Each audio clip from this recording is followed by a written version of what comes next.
तुकाराम महाराजांनी सांगितलेलं आहे की तुम्ही दुर्जनाची कधीही संगती करू नका. काय म्हणतात त्या अभंगातनं? जीवनमुक्त ज्ञानी जरी झाले पावन, त्याजावा दुर्जन संगतीही. बहुतान विष मोहरीची माने, अवघीची तेने विष होय. तुका म्हणे जेणे आपुले स्वहित, तैशी करा नीत विचारूनी.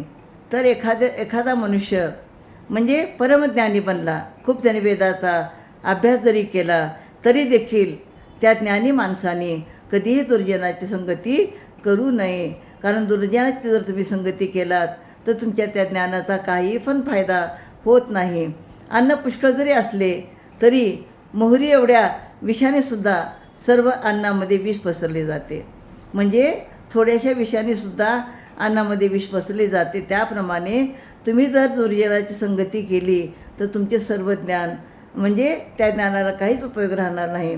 तुकाराम महाराज म्हणतात की ज्यामध्ये आपले खरे हित आहे अशा नीतीने वागावे आणि दुर्जनाची संगती न करता सज्जनाची संताची संगती करावी असे अभंगातनं सांगतात. रामकृष्ण हरी.